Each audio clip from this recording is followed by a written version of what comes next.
时隔46年，美国终于解除对叙利亚的制裁，一切向好之际，却有消息称叙利亚面临解体。那么新生的叙利亚真实状况如何？5月20日，美国国务卿卢比奥宣称，叙利亚可能在几周内爆发史诗级内战，最终导致国家彻底分裂。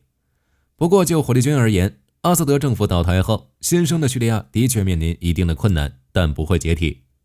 这期视频我们就来聊聊叙利亚的未来。叙利亚是否会解体，主要取决于2个因素：内忧、外患。就比如苏联解体的主要原因就是上面这2个因素全部拉满。在内忧上，苏联的经济结构严重失衡，其重工业比例长期超过 25%， 而正常值应该是 10% 至 25%。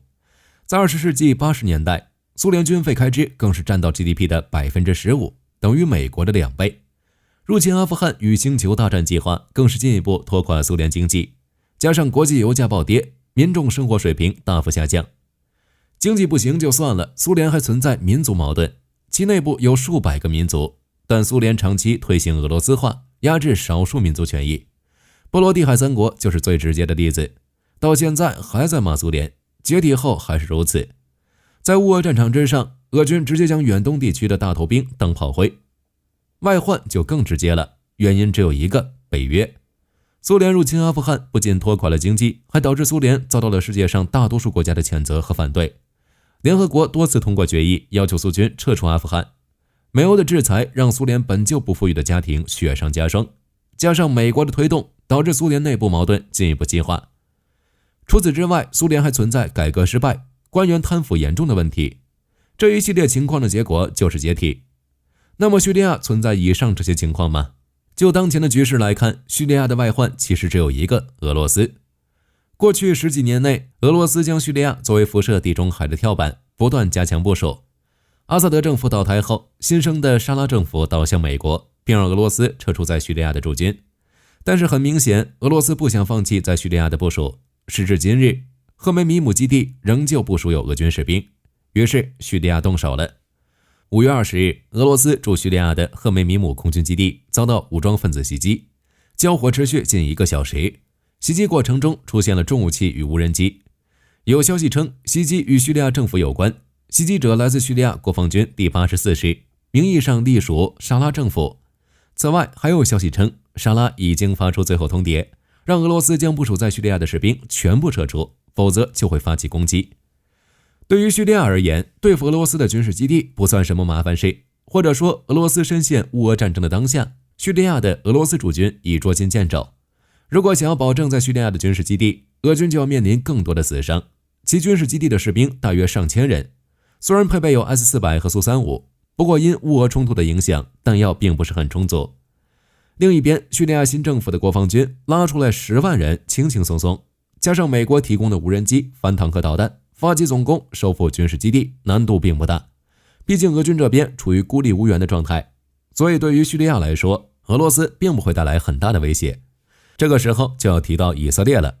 相信大家也都清楚，最近这段时间以色列频繁空袭叙利亚，所以有不少人认为以色列也属于外患，但实际并非如此。以色列空袭叙利亚，火力军并不否认。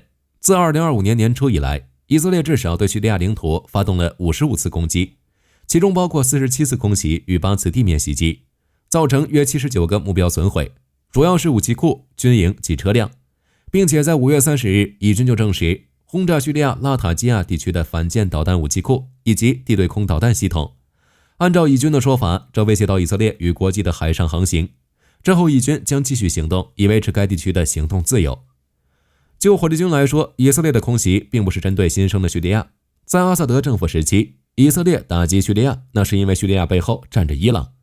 为了防止袭击，以色列要建立一个缓冲区。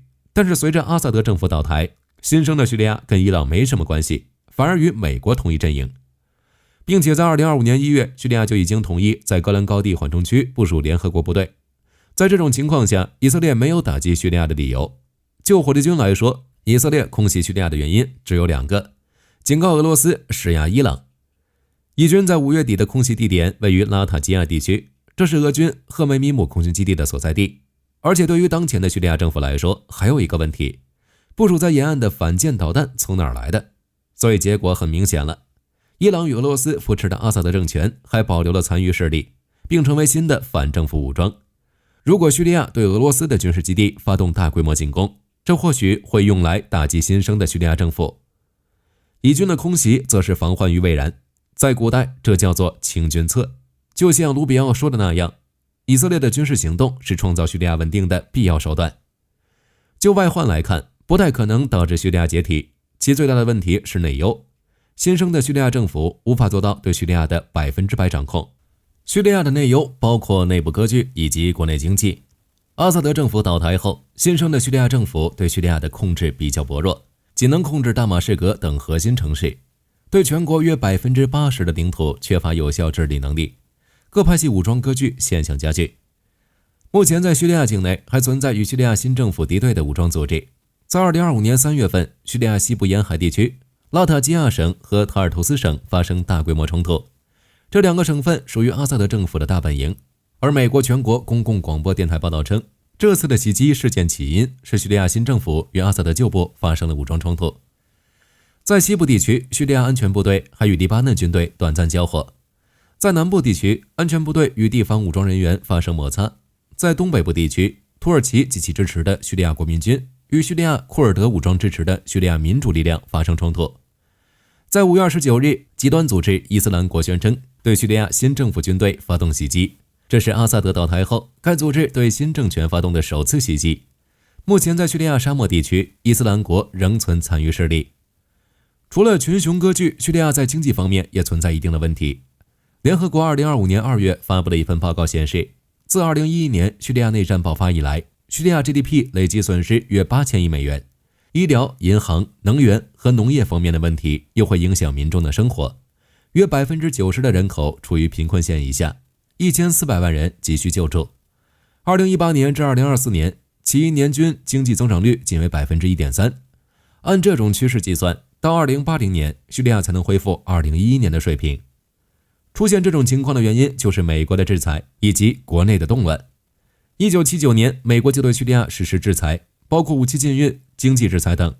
2011年，叙利亚内战爆发后，更是不断加码对叙制裁，这包括冻结叙利亚政府在海外持有的资产，禁止美国在叙利亚的投资，以及限制石油进口。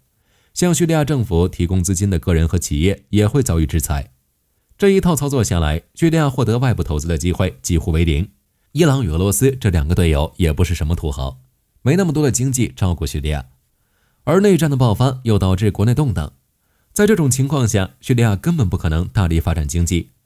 而且根据土耳其媒体的报道，阿萨德政府倒台后带走了上千亿美元逃往俄罗斯，这钱从哪儿来？答案不言而喻。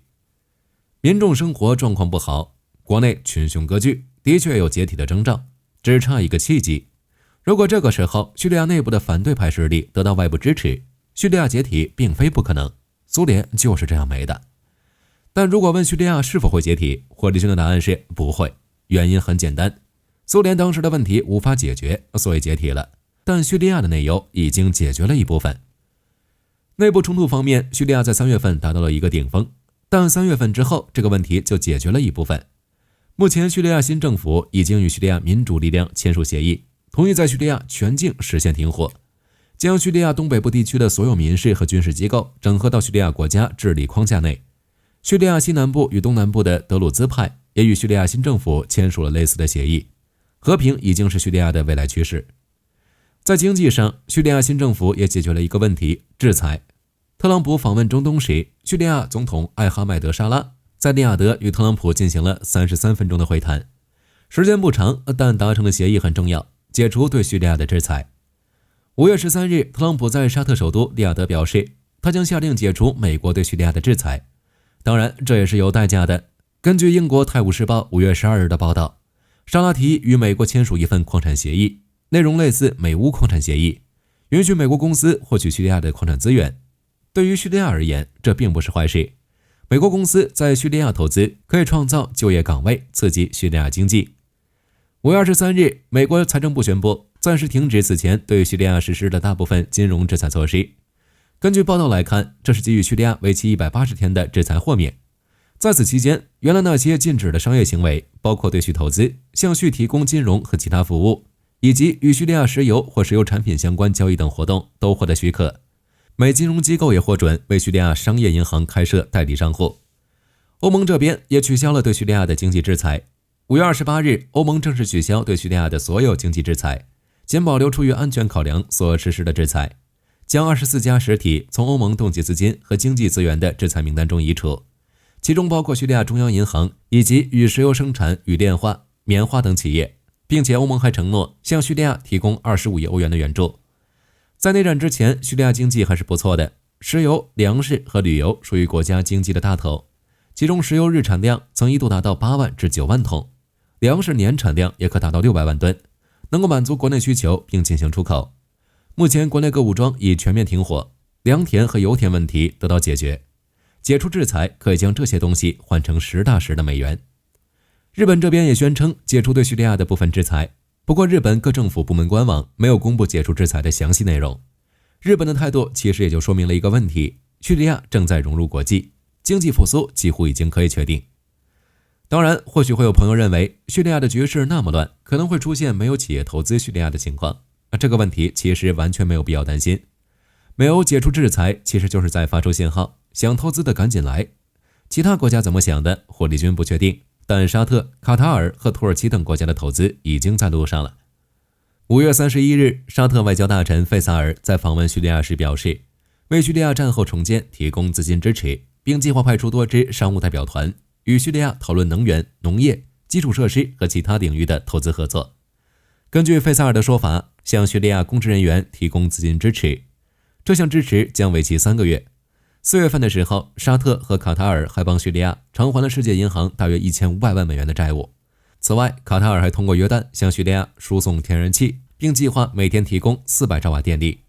5月22日，土耳其能源部长巴伊拉克塔尔访问叙利亚，并与叙利亚签署两国能源合作协议。未来数月内，土耳其将大幅增加对叙电力出口，每年向叙利亚提供20亿立方米天然气，并且预计从6月份开始，土耳其基利斯省至叙利亚阿勒颇省的天然气管道就会开始运营。而且根据路透社的报道，5月29日，新任命的美国叙利亚特使托马斯·巴拉克签署了叙利亚与卡塔尔、美国、土耳其财团之间价值70亿美元的能源协议，以拯救叙利亚瘫痪的电力部门。该项目包括位于叙利亚中部和东部的4座天然气发电厂，以及位于南部的一座1000兆太阳能发电厂。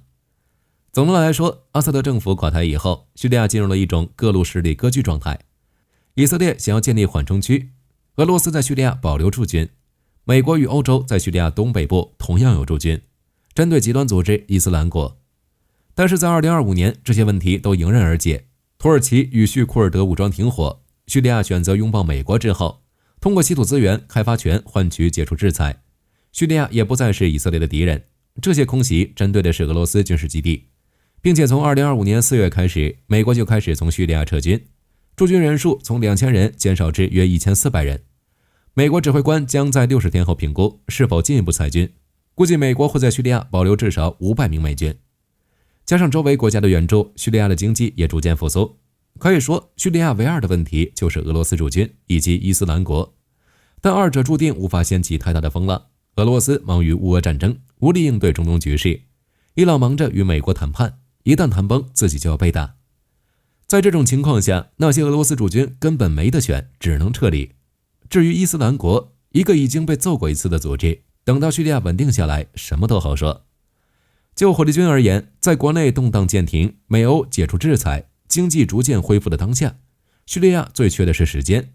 等到一切稳定之后，解体的可能性为0，和平发展已经成为叙利亚未来的主旋律。好了，这期视频到这儿就结束了。各位觉得叙利亚的未来如何？可以在视频下方留言，大家一起讨论。喜欢的话，不要忘记点点关注。我是火力军，下期见。